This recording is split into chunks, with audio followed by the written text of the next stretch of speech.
My name is Emily Carter, and I never imagined that one day I'd be the kind of person who'd find herself emotionally torn between two people.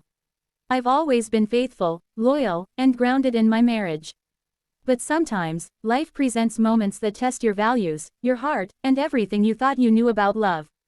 I've been married to Daniel Carter for almost 8 years. We met in college, he was studying architecture, and I was majoring in marketing.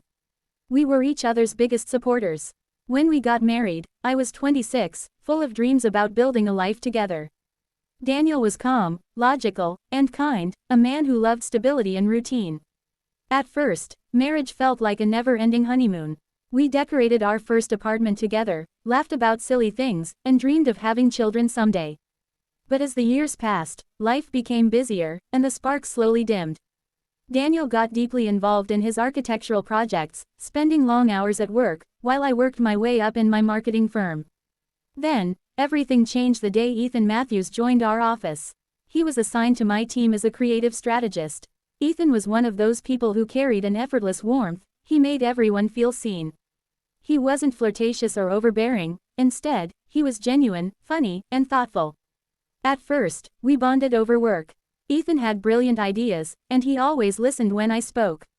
We'd brainstorm late into the evenings for campaigns, sharing stories about our families and ambitions. I found myself smiling more than I had in years. It wasn't attraction, it was connection, the kind I hadn't felt in a long time. One Friday evening, our team stayed late to meet a deadline. Daniel had texted that he'd be working on a client's design and might not be home for dinner. I sighed, realizing we'd grown into two people living parallel lives. Ethan noticed my quietness and asked if I was okay. I told him how Daniel and I rarely had time together anymore, and how lonely marriage could feel when communication faded.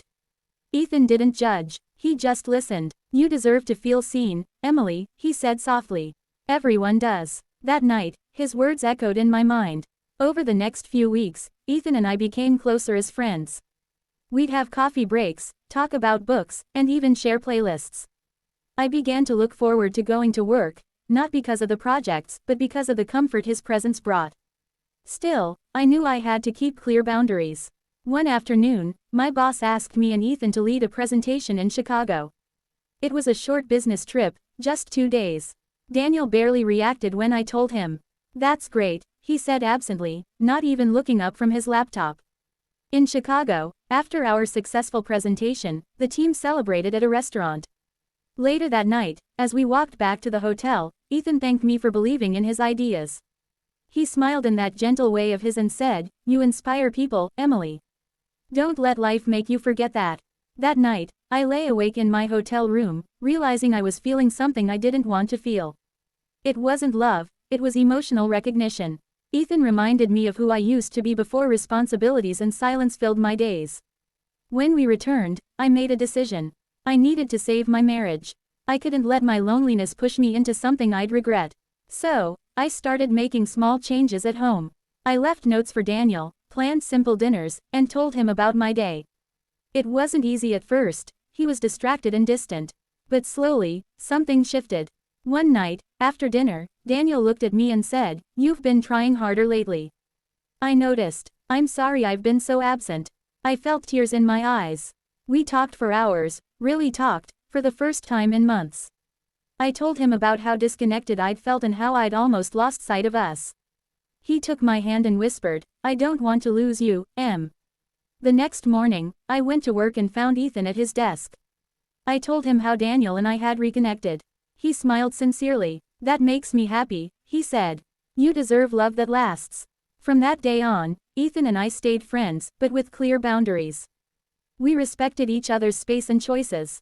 He eventually started dating someone new, and when he invited me and Daniel to their engagement party a year later, I was genuinely happy for him.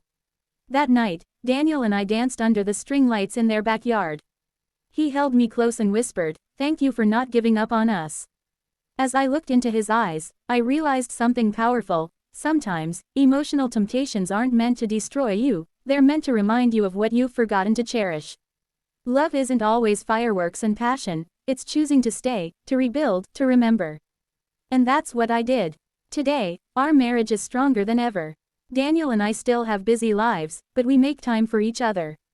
Every Friday night is our No work, no phone, dinner date.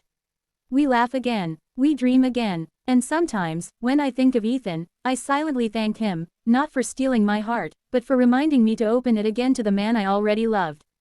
That experience changed everything. It didn't break my marriage. It saved it.